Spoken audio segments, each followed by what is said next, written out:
Hey, it's Thomas Garg 11 with updated LEGO minifigures of Rex, Pyra, and Mythra from Peak Fiction Xenoblade Chronicles 2. These are some of my favorite characters of all time for how inspiring they are. Everyone should strive to be Rex. No one will ever be able to live up to him, but we should all try to be him. So I got some midi legs, and now Rex is accurately short compared to other characters.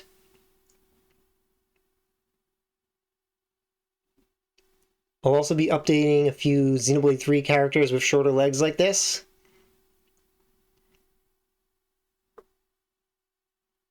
So, using the shorter legs, I did lose out on some detail on his boots, but overall, that's fine because he just looks better from being more accurate proportions. And Xenoblade 2 characters have such detailed designs anyway that getting all of that detail on a LEGO figure is basically impossible already. So his belts and vest are made from paper and tape. The vest is pinned between his arms, and his anchor shot is just a piece of tape that's stuck on his arm.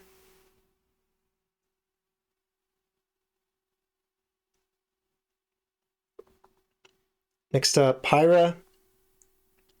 Pyra and Mythra have some of the best character designs I've ever seen for how much thematic thought and visual storytelling went into them.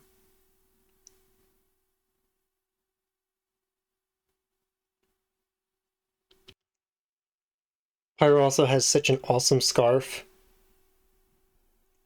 So the scarf unintentionally is really movable.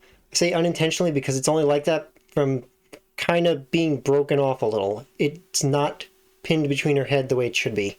It's just kind of loosely hanging there.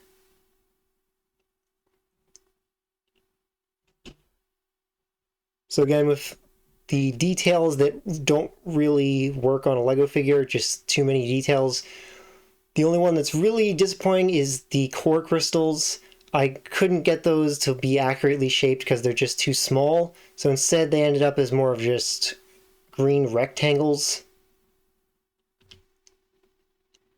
I did put pieces of tape over them though, so they at least look like they're glowing a bit. I also put some tape over other glowy lines on them.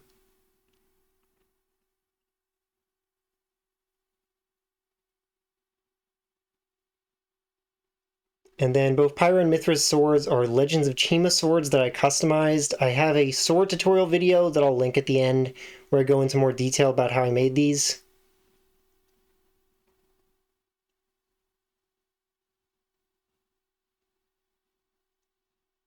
The part that came out best on her, I think, would be the boots. Boots and the belts. Those are my favorite parts of how the figure came out.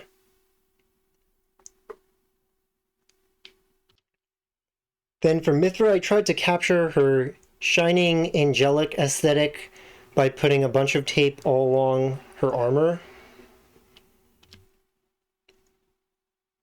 So there's a lot of shiny parts on her. And then usually I would line hair with a darker color, but for Mythra I instead used gold to line her hair so that it looks more shining.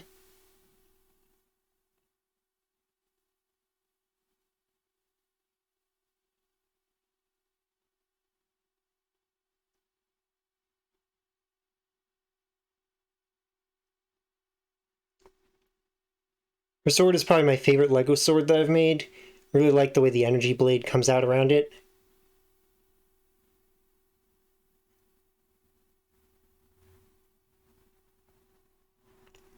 And both her and Pyra have really iconic silhouettes.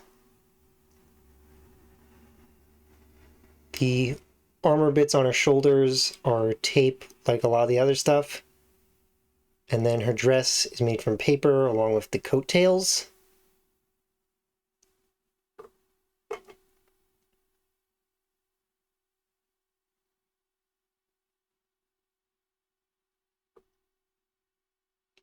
So that's it for my LEGO Rex and the Aegis. I'll make the Ascended form / Numa at some point. It's just basically 5 projects in one. But one day I do want to really get to that design. Anyway, I'll be updating all my other LEGO Xenoblade 2 and Xenoblade 3 figures, so subscribe and stay tuned for all those. If you watch the end, comment Blossom Dance down below, and see you next time.